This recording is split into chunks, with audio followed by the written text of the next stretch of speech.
You know what would really increase interest is having a system whereby every team would have the same guidelines of payroll. You wouldn't have disparities, and you'd have to show what you can do as a GM or as a team based on your strategy for spending, drafting, all of it, not just getting lucky with a draft once in a while or whatever. That's what would make it very compelling, but they simply are not interested. And more than that, every owner here, Andrew, voted yes for this, which tells you that every owner is okay with not winning and not having a competitive playing field. And, you know, profits matter, I guess, and that's what it's going to be. So until they solve that, to me, you know, it is going to be what it's always been, although I do like 2 extra teams in the playoffs. Well, I think you might have just made, a very astute observation. The Pirates seem to be okay with the system, right? They voted yes. Right. So they just approved of a system that brought the luxury tax threshold up. And as you said in your open, it did not create a spending floor. So theoretically, without getting fined or taxed, the teams like the Dodgers and Mets can spend a lot more money, and the Pirates can stay where they are, right, Bob? Yeah, with no pressure, unless they can sustain the pressure here, the people. But it doesn't matter. Why would the Pirates agree to that? Because they're making enough money so that it doesn't matter, I suppose. I don't know. Is that the only answer available? I think. Well, but here's the catch with that. Like, if they don't care more than us, how much can we really care? Do you know what I mean? Like, sure. If they're clearly, if they are upset, they're keeping their mouth shut, and it's behind closed doors. They didn't show their displeasure with their vote. That's their voice. That's how you articulate, hey, we're not cool with this.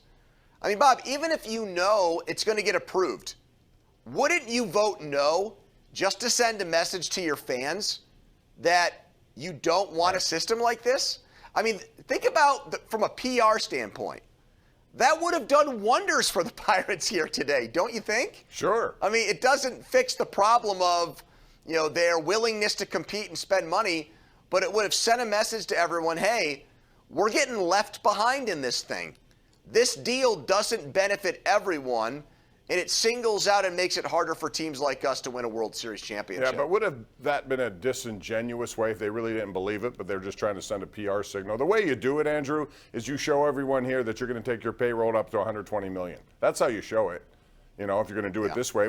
Because right now, their team and their drafting, they don't have a lot of guys knocking on the door, and I wish they did. I really love baseball, especially in the summertime if it's competitive.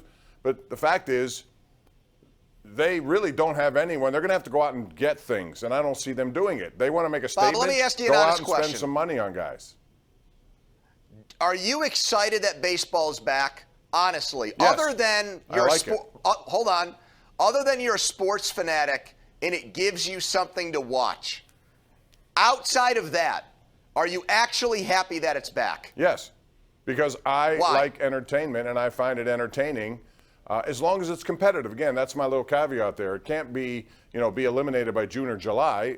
That happens all too frequently. If it's competitive, Andrew, I love it. In fact, you do talk shows 4 hours. How nice would it be to have about 10 decisions every single day, overnight, over a game that you're talking about, that you can break down and actually have a good give and take with you and Mueller, right? Well, and I'd like Sidney Crosby to sit in studio with us for 4 hours tomorrow, but it's not going to happen. I know. I mean, there are a lot of things that I like. But that's why I like it. But Bob, you just admitted that you liked something that almost never happens. Here. You said, as I'm entertained. Well, yeah. I watch all kinds of games, Andrew. We're not doing the nightly sports call in St. Louis. We're doing the nightly sports call to our good friends in Pittsburgh. Right, I get it. But How many times is the product what you described? I like good, entertaining, competitive baseball. And so you said, I'm excited that it's back.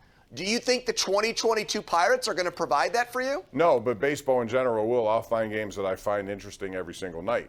That's why I watch the NBA. No one around here likes it, but I love it. That's what the FanDuel Sportsbook's for. That's exactly right. That makes it a little bit more interesting. We're due for a break on that note. Yes, you can do it. This show is powered by FanDuel.